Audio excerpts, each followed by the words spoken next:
কালিয়াগঞ্জ শহরের পূর্ব প্রান্ত দিয়ে বয়ে যাওয়া শ্রীমতী নদী এক প্রকার নিজের নাব্যতা হারিয়েছে আর ধীরে ধীরে নদীর নিজের চরিত্র হারিয়ে কৃষি জমিতে পরিণত হয়েছে।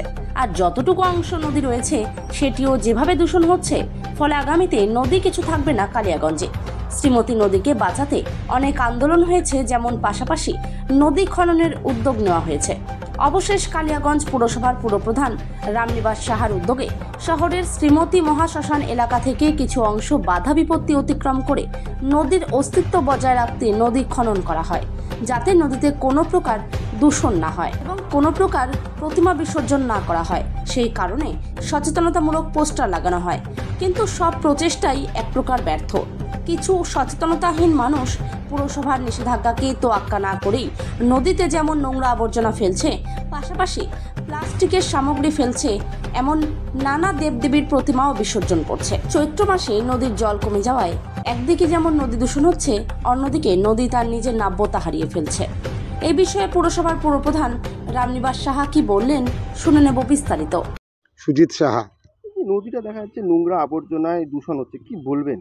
নদীটা তো কিছুদিন আগে দেখা গেল পৌরসভা সুন্দরভাবে পরিষ্কার পরিচ্ছন্ন রাখতেছিল এবং ভালো উঠে পরিচর্যা করছিল। বর্তমান নদীর জল কমতেই দেখা যাচ্ছে যে মানুষ প্রতিমা বিসর্জন থেকে আরম্ভ করে নোংরা আবর্জনা সব ফেলছে, এতে আবার নদীটা হারিয়ে যাওয়ার পথেই। তা এখন দেখা যাচ্ছে পৌরসভা যদি আবার নতুন করে কোনো উদ্যোগ নিয়ে এই নোংরা আবর্জনা ফেলার বন্ধ করে, তাহলে খুব ভালো হয় এবং নদীটা তাহলে বাঁচবে। আর না হলে তো নদীটা দিন দিন নদী হারিয়ে যাবে, দেখাই যাবে না যে শ্রীমতী নদী বলে কিছু ছিল। কি বলবো আর, এত করে বোঝানোর সত্ত্বেও কিছু মানুষ, এটা সত্যি আপনাদের যেটা খবর করছেন এটা সত্যি, কিছু মানুষ দেখছি নদীটাকে নদী মনে করছে না, যা পারছে নিয়ে আসে ফেলছে।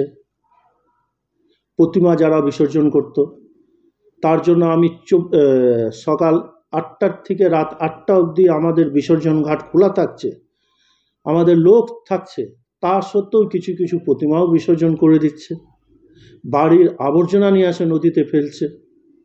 আমি অনেক বোঝানোর সত্ত্বেও আজ এই কাজ চলছে।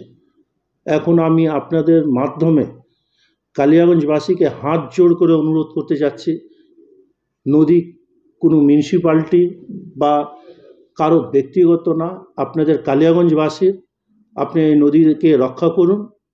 আর না হলে মিউনিসিপ্যালিটির তরফ থেকে আমি এইবার কড়া পদক্ষেপ নিতে চলেছি। পদক্ষেপ নেওয়ার চিন্তা ভাবনা করছেন? আমি খুব তাড়াতাড়ি, আমি একদম, ফাইন তো ছিলই আমাদের, ফাইনের সাথে সাথে আমি পানিশমেন্টেরও ব্যবস্থা করছি, যাতে নদীটাকে বাঁচানো যায়। যাতে নদীটাকে বাঁচানো যায়।